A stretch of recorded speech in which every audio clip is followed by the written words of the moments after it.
somebody told me it's supposed to storm later on. I'm not sure. I don't know the weather forecast. I'm no meteorologist, but we will try to make this day, this morning, a bright day of celebration and joy, forgetting the weather. Good. Yes. Our hope is to celebrate with you today and to celebrate the faithful jump into the pool of adulthood by a young man. Isn't that right? You'll be hearing more from you. Before we begin, there are a few things I'd like to remind the congregation. First of all, this morning, everyone has a prayer packet for today's services waiting for them. Ladies, if you'd like to pass those out, please. You'll see on the front that it says Bar Mitzvah Sidur. Sidur means prayer book, so that's what these are.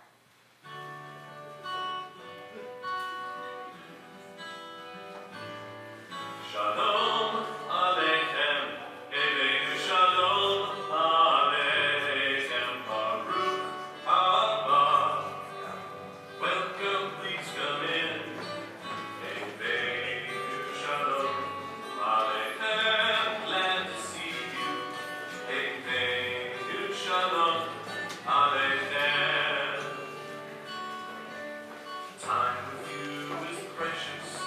It hurries by so fast. Oh, too soon the future soon becomes the past. But now we are together in friendship and in peace. Eveinu Shalom Aleichem. Shalom Aleichem. Eveinu Shalom Aleichem. Baruch Haba. Welcome, please come in. Eveinu Shalom Aleichem. Glad to see you. Eveinu Shalom Aleichem. Like Abraham, our father, we greet you with shalom. Like Sarah, our mother, our home is your home. With thanks to our Creator, we gather. Okay, is everybody good? Everybody good? Yeah. Yes. Okay. Excellent.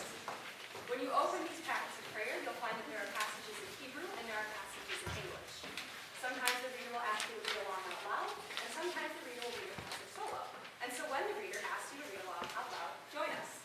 Make this one congregation in thought and one synagogue of beautiful intention. Yes. And for those of you who may be more familiar with the Hebrew responses that would understand the congregational responses, please feel free to chant along with us and sing with us for those as well. We want to make this day very special for each one of us here for whatever brings us. Now, did anyone here today forget to bring a cell phone? Well, then this announcement applies to all of you. If you have a cell phone, I want to ask you to please put it on the silent or turn it off. We'd like to keep the electronic sounds from outside, as here our hope is to make the sounds more human and together. Also, photographing during the Shabbat morning service is not appropriate, so we ask you not to worry about that. Also, something I'd like to mention. Lately, many of our congregations, but I try to stop it, of course, so I can't say lately, but, we get this wonderful response from our congregations when they see someone do something extraordinary from the pulpit, and that is that they applaud.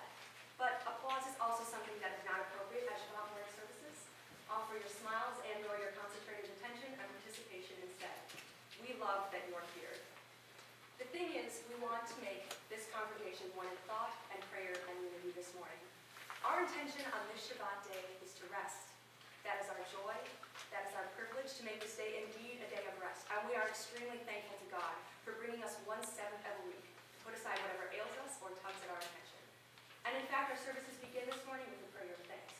I want to ask you, if you open in your prayer packets to page 2, they begin with a prayer of thanks to God for all the joys and celebrations in our lives, and really for the ability to grow and renew ourselves each week. Our services begin this morning with Noda Aviva, page 2.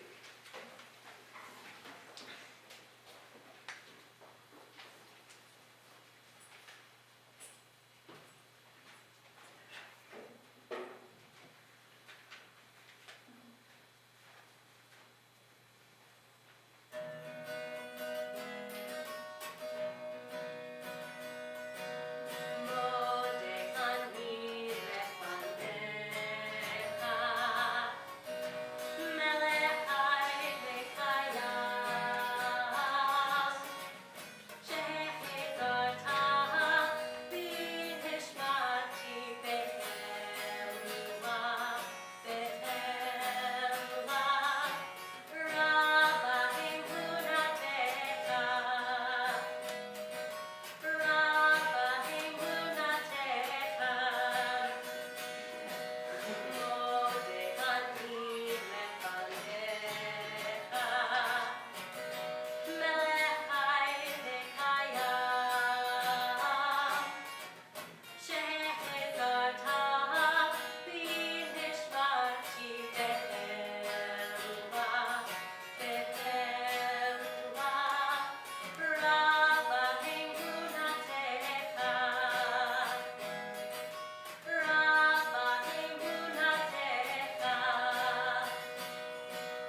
reaching out to you with a great, warm, loving hug and embracing you.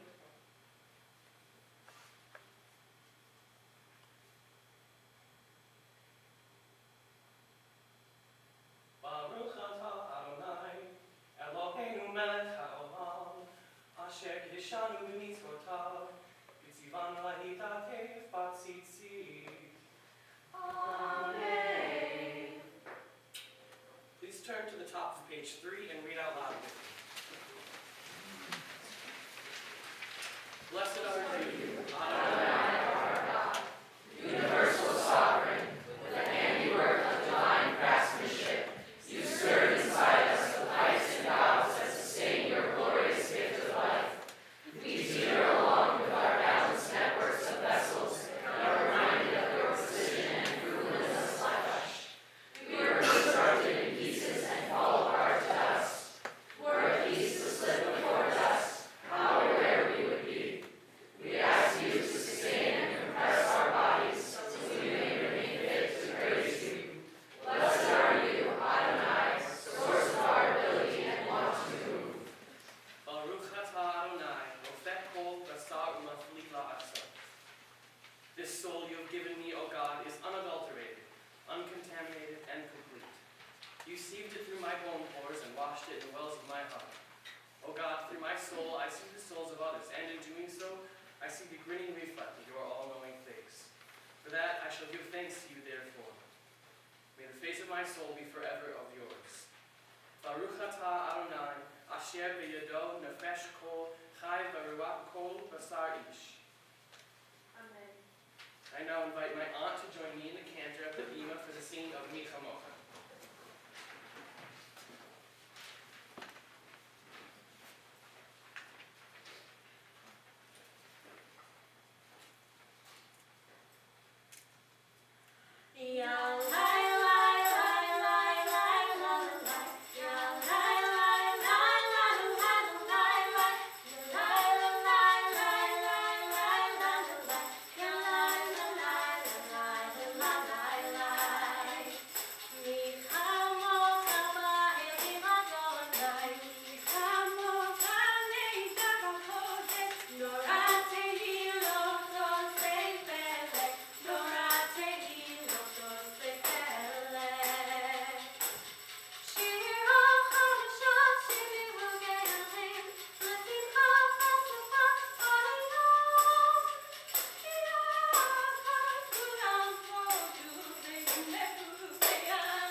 Baruch atah Adonai, Eloheinu melech haolam, who orbits the moon.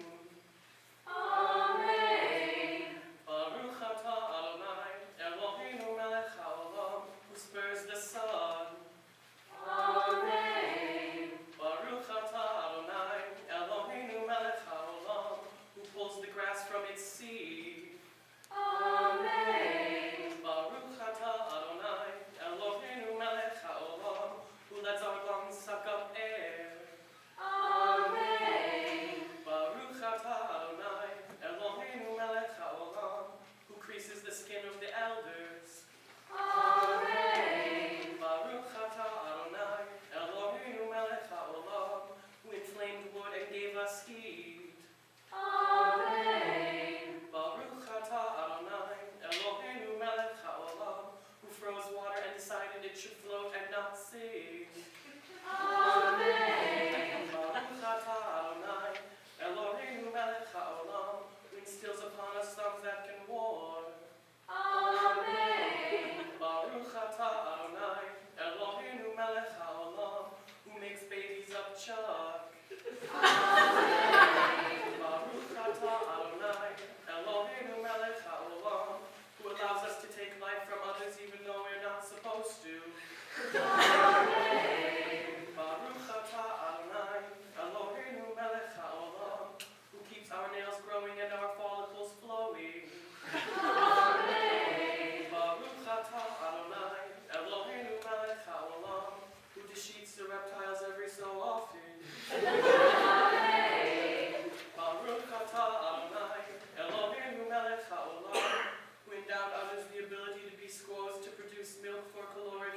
presumption.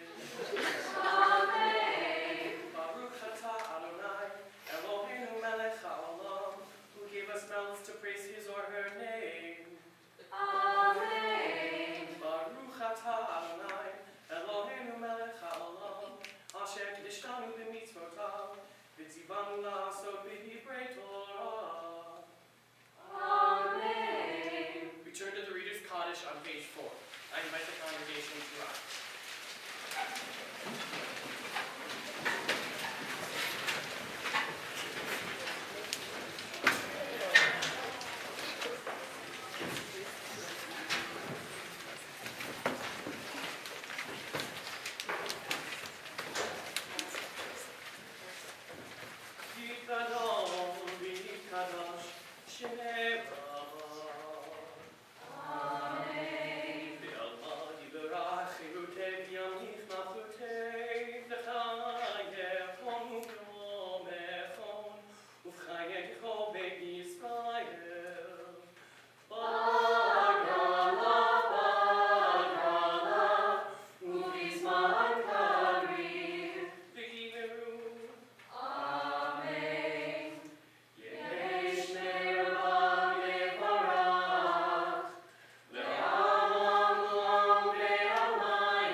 Baruch atah Adonai, habocher beyamo Yisrael beyahava.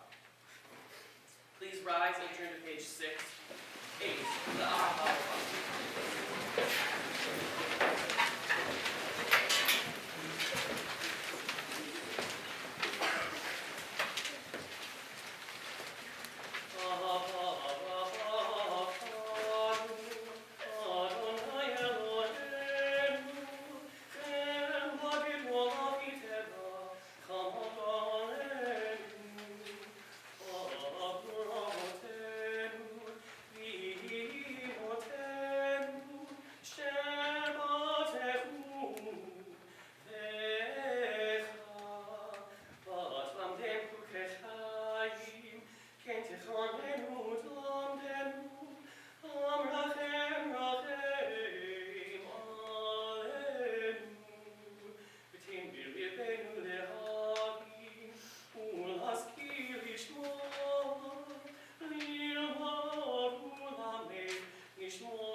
worship that you will be reading and sharing your thoughts on this week's Torah portion, as you know this already.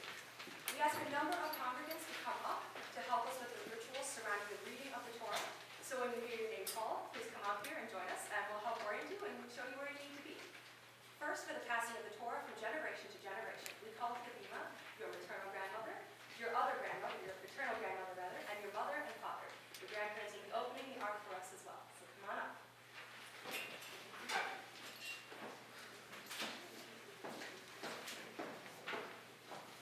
I invite the congregation to read with me at the bottom of page 7.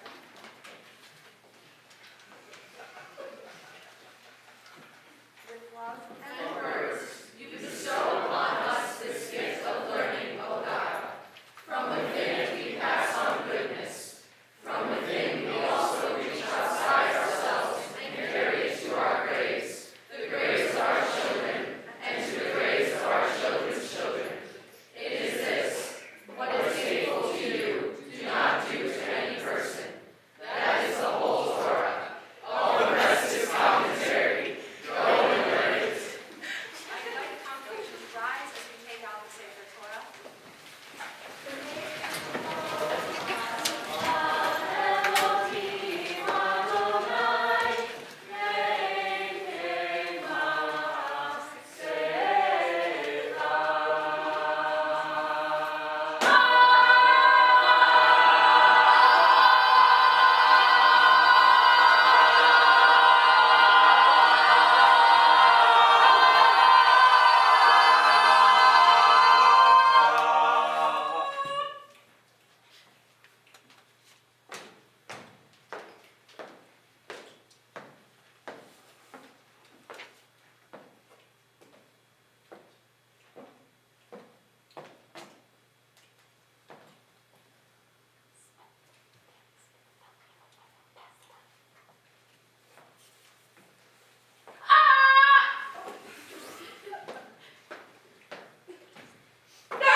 Continue to learn, continue to analyze, continue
Remember all you've learned so far from your mother and dad.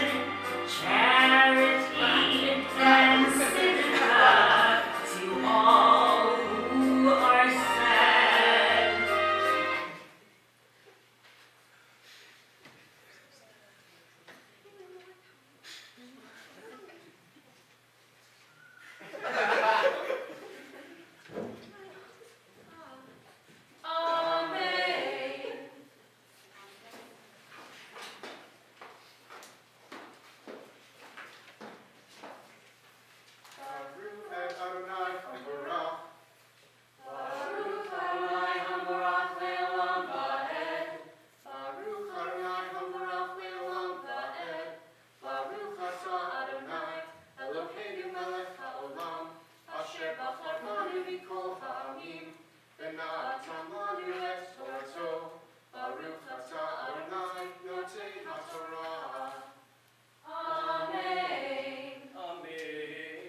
Happy Bar Mitzvah, happy Bar Mitzvah, just for you. Happy Bar Mitzvah, all your dreams come true.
Mazel Tov!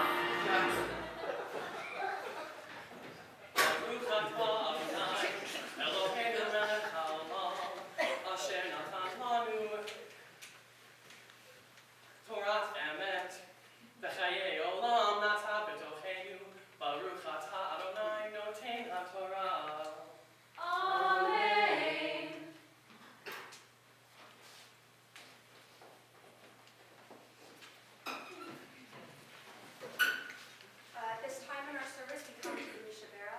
The Mishabera is a prayer we say on behalf of those who are facing illness and injury and who are in need of special prayers of healing and wholeness.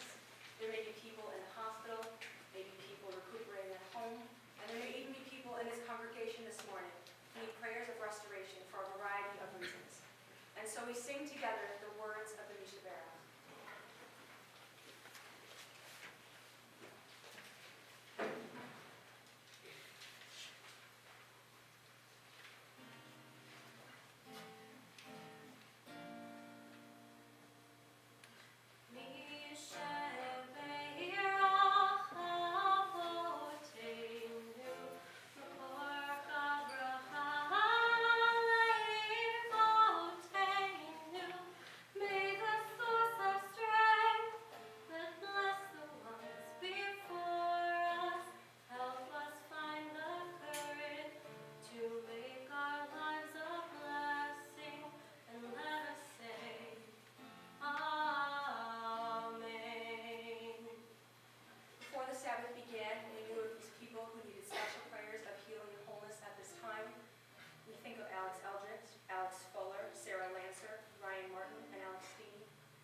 Perhaps as I say these names, other names of people who need prayers of healing and wholeness come into your minds.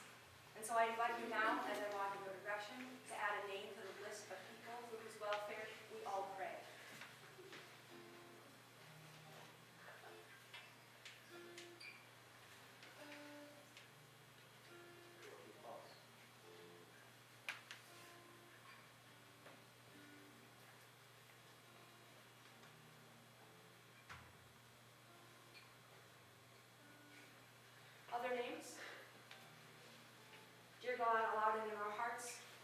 those facing illness and pain, and we join our prayers to the prayers of those who love them.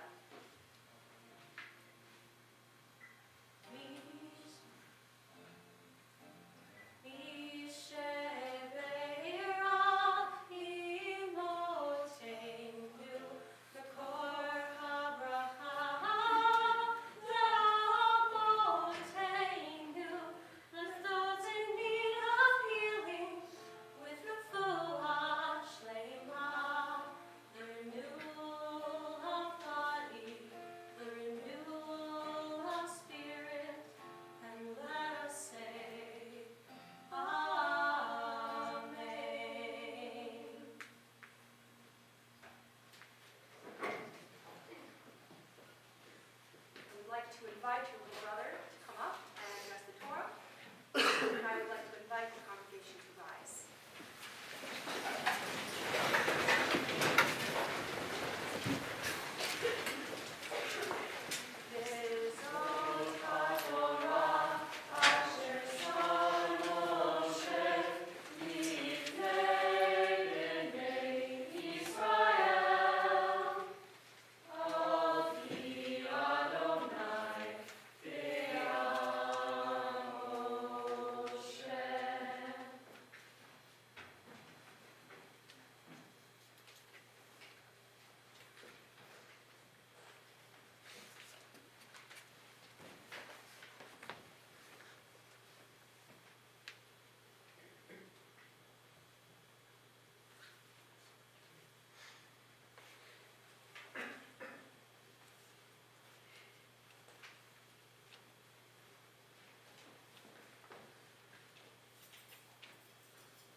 You may be seated.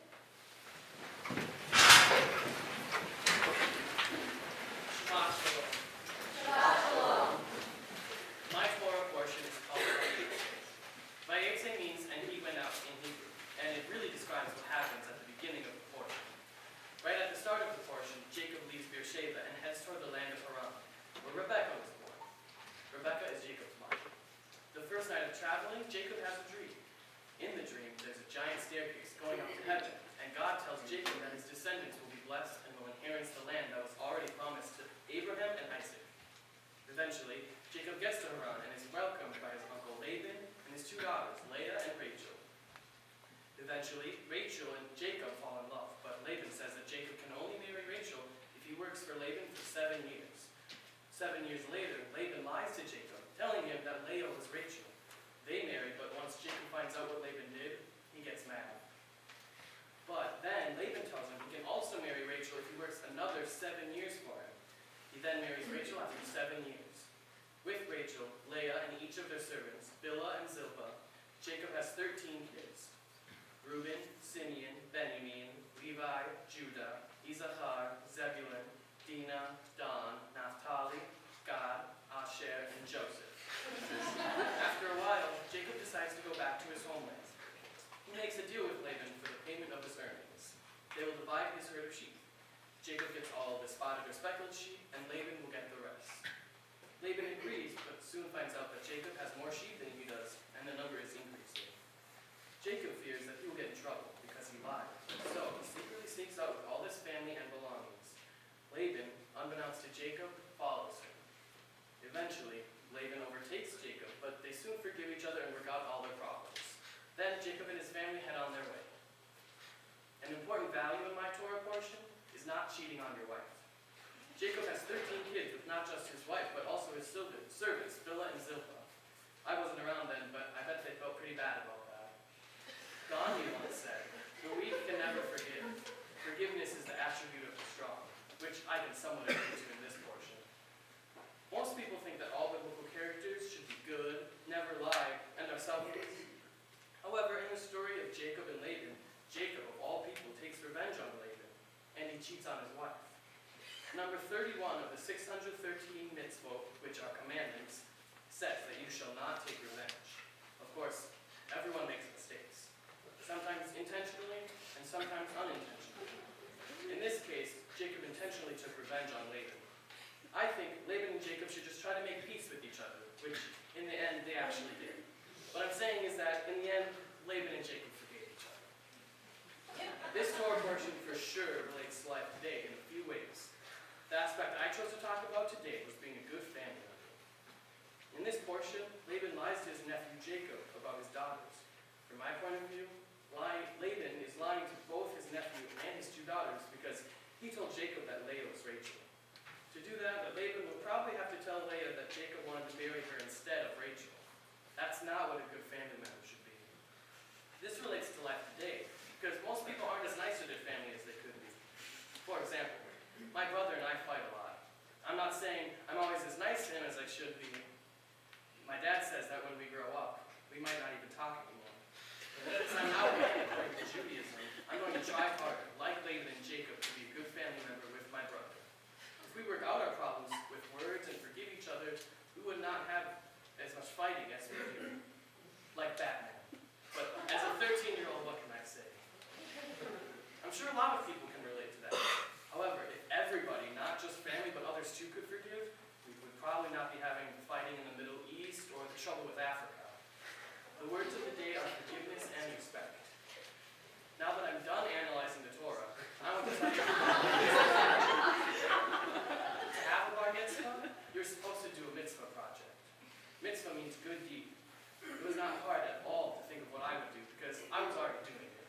I've been in a group called What We Do For You, or WWDFY, that was started at my school to help us help other kids in school who are in poverty. For those of you who don't know what poverty is, the dictionary defines it as a state of being extremely poor. Since 4th grade, we raised money by ringing bells in front of department stores, helped feed people in soup kitchens, branched out to 3 other schools. We were in the newspaper, and because of that, somehow people in England and Puerto Rico know about us. We attended the Chicago Kier Autism Now Walk. We have made t-shirts with new designs each year, and much more. Last year, we got a grant for $2,000 from the school district to help us help kids in poverty. To get to today, I needed a lot of support from various people. First off, I want to thank my parents for the support for this whole year and guiding me through the tough points of middle school. I guess some parents might pretend you guys don't exist, but you're actually both pretty cool. Thank you to the rabbi, whose leadership of this temple gave me the temple and leadership so I could stand in front of everyone today. The cantor, who also taught me my Torah portion, and the Hebrew school staff for all the practices and meetings. I also want to thank everyone who came to share this special day with me. Camp friends and school friends and family friends, and all my other family and any other group I forgot to mention. Last but not least, a special thank you to my grandparents and my little brother for all the support I needed and more to get to this day as a Bar Mitzvah. Shabbat Shalom, everybody. Shabbat Shalom. I guess that's us. Good job, buddy. Well, we wrote you something, but we weren't sure that I'd make it through, so I gave it to your dad to read. Yeah, I'm the one.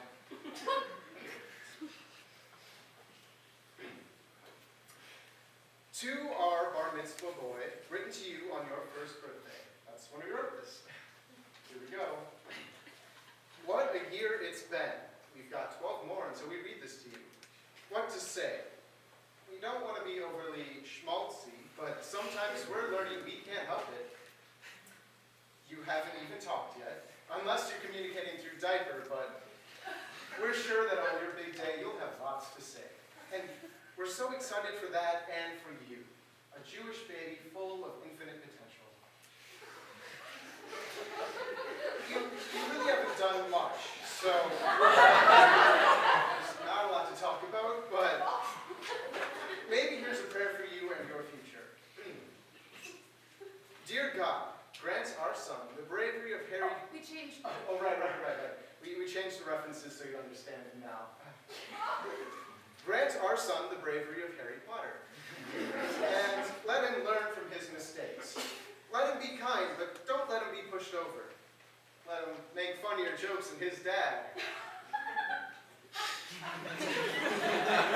Let him, in 12 years, walk up to the bima and say, "Hey world, I've got this thing to share with you, and I also want to be a part of you. Hey world, I'm here and I'm staying. Hey, what?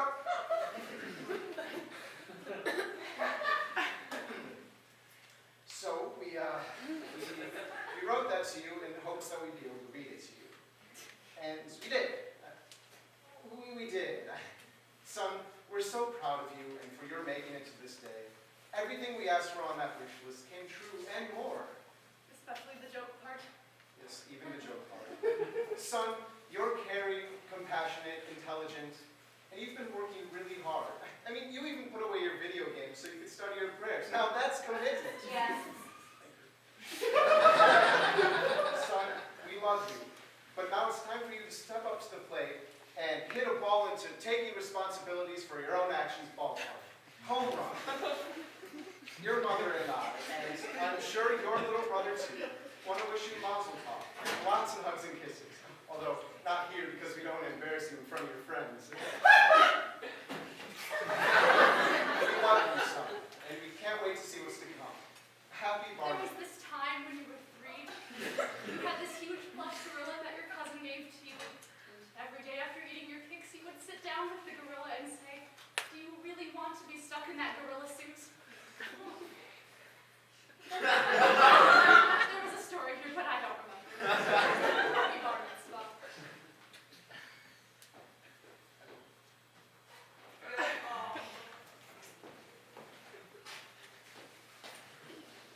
There are a few words I would like to share. Mazel Tov, dude. We're really proud of you. Because of your hard work, we can call you a new man Jew. We're ready for the party. It's gonna be great. Don't be late. We'll lift you high up on a chair, and hopefully you won't fall off. There are some words I would like to share with you that are.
ונותן שמיים ויוצר הארץ, ומושב יקרו בשמיים ממעל, ושכינה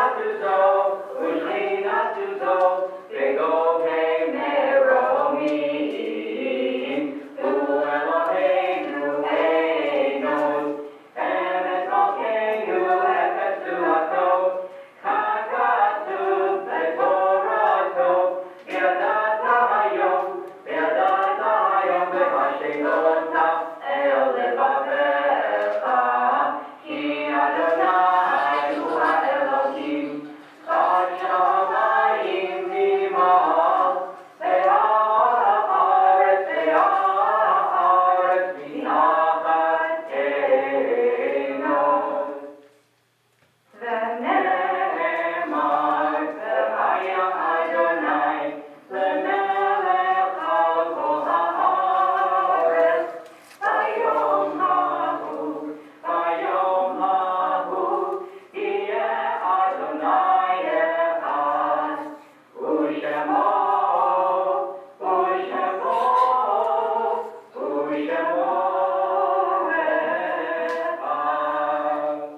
Please be seated.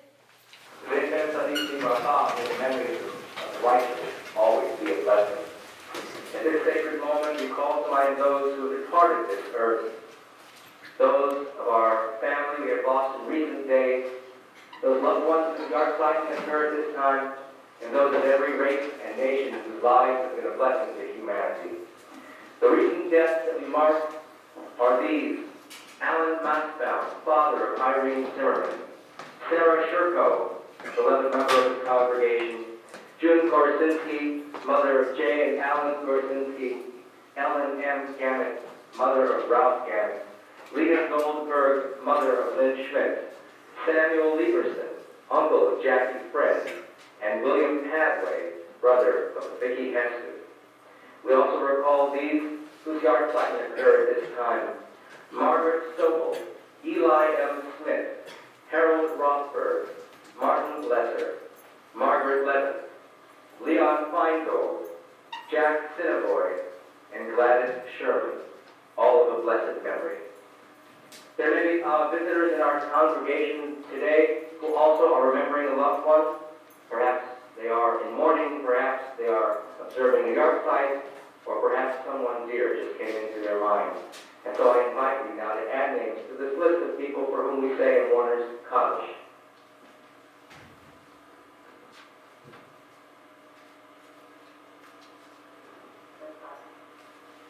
Max Becker, Emily Becker.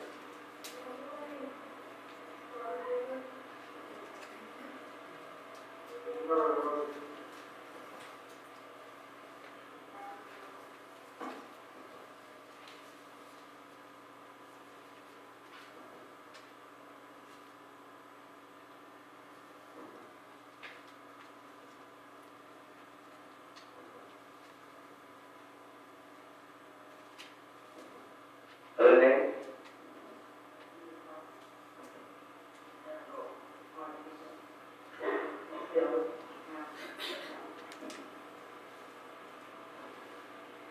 Xperimental Bracha, may their memories indeed be blessings in our hearts and in the hearts and minds of all who knew and loved them. Our griefs and sympathies are mingled now, as in this congregation of consolation, I invite the congregation to rise and recite together the words of the mourner's cottage. They can be found on page 154. These words, which do not speak of death, but rather speak of life and God's greatness. These words remind us that God is near even in time of grief and sorrow. God is there to sympathize with us, as is this community of consolation. Page 154. Yitgadal yitkadash shemei rabah, ve'olma zibara zilute v'yamlich malchute, v'chayechon v'yomechon, v'chayeh l'chol beit Yisrael, v'agala v'vitan karim imru amen. Yehei shemei rabah v'vorach le'olam l'olmei omayah. Yitbarach v'yishtabach, yitahar v'yitroman v'yitnaseh, v'yitadar v'yitaleh v'yitalal, shemei v'nishah v'eku.